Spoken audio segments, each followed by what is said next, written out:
जिल्हाधिकारी कार्यालयाच्या मागच्या बाजूला खमारी येथील शासकीय जागेवर मातीचे अवैध खोदकाम करून वाहतूक करणाऱ्यांवर गोंदिया जिल्हाधिकारी आणि महसूल पथकाने कारवाई केली आहे।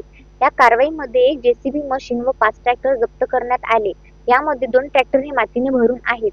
जिल्हाधिकारी प्रजित नायर हे जिल्हाधिकारी कार्यालयातून आपल्या निवासस्थानाकडे जात असताना दरम्यान जिल्हाधिकारी कार्यालयाच्या मागच्या बाजूला दिवसाढवळ्या जेसीबी मशीन आणि 5 ट्रॅक्टर वापरून सरकारी जमिनीतून मोठ्या प्रमाणात मातीचे उत्खनन व वाहतूक करत असल्याचे जिल्हाधिकाऱ्यांनी दिसले।